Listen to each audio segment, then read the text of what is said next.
Like the guys who make calls, who are actively on the phone, are the guys who are producing more than people who are not on calls, right? Like it's all about conversations. Email just takes too long, I find. Like if I want an answer, I'm calling somebody just to get it right away. Yeah. Except for like Justin, because you text Justin, he's 30 seconds. Max. Max. And it's usually one word and that's about it, but like you get it. You get the answer. Yeah. Yeah. And you can have the dialogue back and forth. It's pretty productive. Like in an email, you get 1 point across, you can get one answer back. On a call, you can have, 3 or 4 different strands of communication there. So. 1000%. And there's no tonality with email. Like when you're trying to have that kind of conversation and guide them in a certain way, you can't do that over text or email. You need to talk to them. Yeah, and some people, if you're like running numbers on the phone, you can go back and forth a lot, so it helps. Yeah, I love doing that. Yeah, that's also true. I think I'm tone deaf in emails. Yeah, like I don't know how to speak properly, not properly, but I don't know how to convey the right tone that I want to perceive to other people. I feel like I do the opposite. I feel like I do too much of like the hope all is well. Yeah, have a good day. Looking forward to working with you. Yeah, I could get a little robotic too on emails. Sometimes you need to. You just blast them off. Like you have like 400 emails to do. You're not going to sit there and, hey, how's it going? No, just answer, and just shoot them all out. Yeah. I find ChatGPT helps a lot with emails if you're doing a longer one. And you can have it like store memory. So if you tell it like, this is how I want to typically formulate emails, it'll remember that for next time you use it. Is that what that side page is? I was just going to say that. Because I see the side page sometimes on like 17 unit building. I'm like, what is this? Yeah. How does this know this? Yeah. But yeah, no, ChatGPT is the best. Because even just from a general like, I never realized how poor my grammar vocabulary was until ChatGPT came out. Because when I started copying and pasting my emails in there and they change everything, I'm like, wow, this actually sounds like how I want it to sound, not stupid like how I'm currently writing it. Yeah, it's great. You can just put it in there, say fix it up a little bit, make it sound better, and then it'll spit out like a new version. You can change a couple of words if you want, add some things. Change even for answers to things, it's crazy. Like when I'm doing like the listing packages and that kind of stuff, I'll be like, tell me about Ottawa, tell me about Port Colborne, and it will just spit out like the economic benefits and stuff like that. It saves so much time. Even if you're doing like a complex underwriting, let's say you have to add an expense in like year 3 or something, Deal Check can do that too. But even that, you can be like, hey, give me a table of how this would look over like a 10-year outlay with this, and this, and it'll just spit out that's the entire crazy. Formula. How do you find the math is with it? Because like the old version of ChatGPT wasn't so great with like mathematical I've only really started using it like the 4.0. I guess that's the current 4.0 is great. Yeah, and it's been fine. I've only really done the math things a couple of times because it's rare where you'll get into those kind of situations. But it's nice. Like, even if you ask to spit out a rent roll, what I want to do is get like the premium version so I can put documents in it. Yeah. Get it to spit out new stuff for me. I do that. That's what I want. Yeah. I do that. Yeah, for sure. It's super useful. ChatGPT is great. And I think now with the new version, I think it was capped at like 2021 before, but now it's up to date. I think I asked it and it said November. So yeah, it gives me only 2024 information. I was literally just asking for rent comps in a city, and it pulled out like December 2024 rent comps. Yeah. For 1-bed units, 2-bed units, 3-bed units, and then it gave me like the median average rent, like everything that would take me like 20 minutes to find online, 30 seconds with ChatGPT. It's so efficient. I was actually using it for I was shopping for appliances for my triplex and during Black Friday to get some deals, and I asked it to pull up a bunch of deals in different areas. Yeah, and like contrast the different prices and everything. So it gave me like the best stores to go to, and it actually the only thing it couldn't check was if it had them in stock. But I just had to call them. It was quick. Like I could see these are the best prices. Now I just have to quick phone call to each one to see if 100%. They have it. So it's super efficient. There's actually courses that teach you how to use AI like properly for business. Yeah. Like properly. Like they give you prompts and questions that you're able to like to give ChatGPT to get your desired outcome. And people like pay for that. People will pay for that. It's crazy because I don't know how to to bring it into your business, like actually make it an integral part of your business. You're gonna need that. Yeah, like I would have never thought to like use ChatGPT in that sort of way. I just thought it was like people for like in school, they like need a little bit of help with their assignment on like homework and stuff. It's they need to cheat. It's like the smartest friend you've ever had on steroids. Yeah. It's like but they have no will of their own. Yeah. No, they're just a blank slate with all the information and don't know how to do anything. Yeah. You've got because it knows like 95% about any given topic. So if you're like rusty in one area, it knows so much about that and like everything, right? If you know a lot about, I don't know, let's say one topic like real estate, you might be able to kind of like correct it in some areas. But then if you need to know like the general idea of something else, you can go to it and it'll tell you like a lot of stuff, right? So it's very useful. Yeah, no, there's a wide range. It's going to end up taking over a lot of like menial jobs, I guess you would say. And just in business in general, I can't wait until it can just be integrated so I don't have to do anything. I know. Having like automatic like emails sent out to like what I would say or something crazy like that, like that's gonna be scary. You can actually like input, or even just, hey, make me a listing package. Here's the information. Yeah, when you can start picking up on your coming for sure. Regular speech patterns to be able to start speaking like you do. That's when it gets a little scary. Yeah. They've recently released the voice version, so you can just talk to it like a person while you're working. So I was doing that the other day, like just had it talking to me, so I could just ask it questions while I'm typing emails, like, hey, what is this, whatever, and then it'll just like say it back to you, and you can change the voice, and it doesn't sound like the Siri where it's like very robotic. It actually sounds like a person for the most part. You even see those like AI voiceovers now, and like when they started coming out, I thought they were real. Like you cannot tell. You have to like stare at their mouth to even see if there's a difference. Yeah, it's crazy. Yeah, times are changing. We should figure out, like, talk about implementing it into some of the stuff that we do as like an actual, system or like training system or something like that, because it's very useful for people.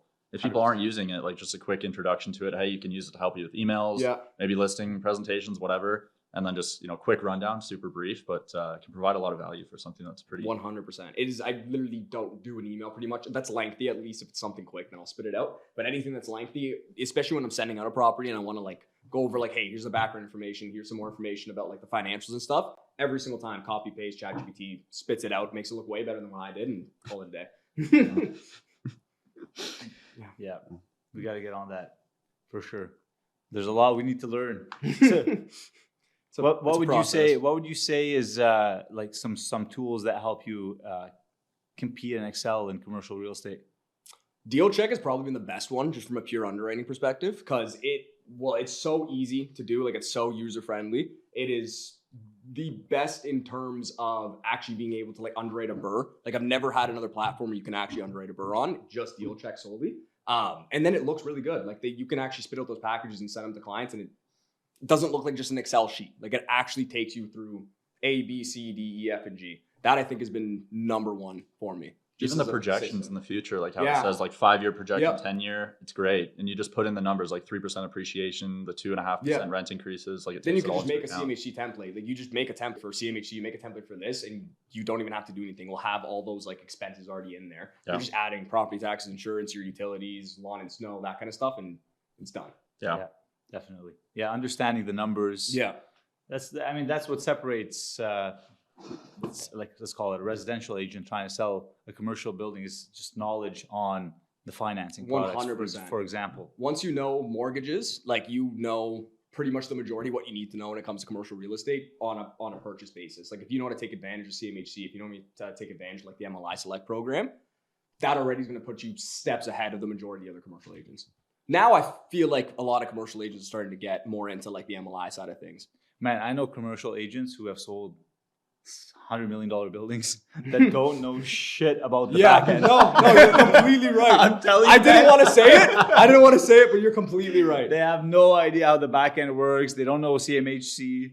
And they don't understand financing timelines. Like, I'll do like a 30-day DD period. Like, whoa, isn't that a bit long? I'm like, they're not even going to get a COI from CMHC. They're going in assuming that they're going to get a COI from CMHC. Like, they're taking that risk. What do you mean 30 days is long? Yeah, I hate how some people don't understand that with commercial. Yeah. Even the owners, like, I don't understand how you acquire a commercial building, go through the steps, and then forget about it. That's how it operates, Even now, like, we're talking to some of these people that'll have like 10, 20 plus property portfolios, hundreds of units. And the last time they bought a property was 2008. So they were buying these things for $50K a door in cash. There was no environmental reports. There wasn't appraisals required. Like, it was just a whole different atmosphere back then. So now you're talking about selling now, and they're looking at a 45-day closing period. Like, it's the most ridiculous thing in the world. And that buyer is super unqualified. Yeah. It's crazy. Yeah. The game's changed. Yeah. So that's a big thing too. Explain that process to sellers like off the get-go. That's usually one of the first things I do. Once I see we're getting to like the exclusive period or the listing period, or even if they just start asking questions, I'll kind of walk them through the process like A to Z, just so they understand it. Even the whole environmental things. What was it? 2018, 2019? When did that start becoming like a mandatory? I'm not sure what year. ChatGPT would know. ChatGPT. Somewhere along those times, even environmental reports, there's still a lot of people that don't even understand that's a mandatory for practically every single lender in general now. Even a lot of privates will require it at this point. So, game's changing. Yeah. So what? Just to walk through the process of getting a deal done for anyone that's watching. Mm-hmm. All 5 people that are watching.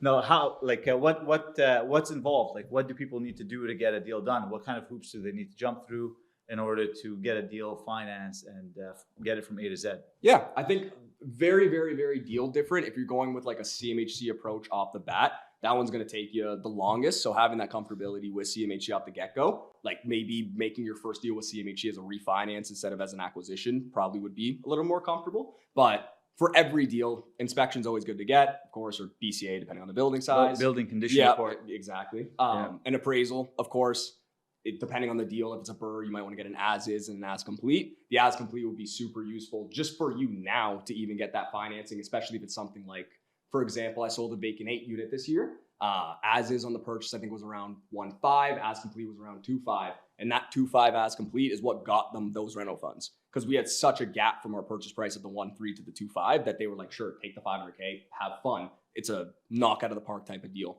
So that's definitely very important in those kinds of situations. And then environmental reports.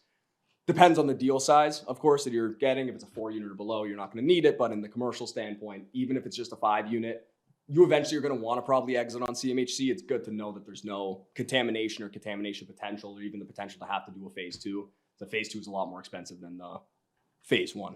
So yeah, those are definitely the most important things from a due diligence side of things. And of course, you got to vet the numbers. You got to have the leases in place, make sure that everything is accurate. Some people want to get like the full scale rent roll or rent receipts. A lot of sellers I'm finding don't have rent receipts. So doing leases and tenant acknowledgements is usually your easiest way to go, I guess you would say. And then verifying your expenses, property taxes, utilities, seeing what else really needs to be done or added in terms of lawn and snow removal, garbage, et cetera, et cetera. And then another big hidden one that is really coming more to light now is fire retrofit. I feel like that's something that I didn't really do a lot of at the beginning of my career. And as I go on, those are the things I'm picking up with and going into buildings, because if you need to do 5/8 drywall, or you got to replace all the doors with the 30-minute fire rated doors, like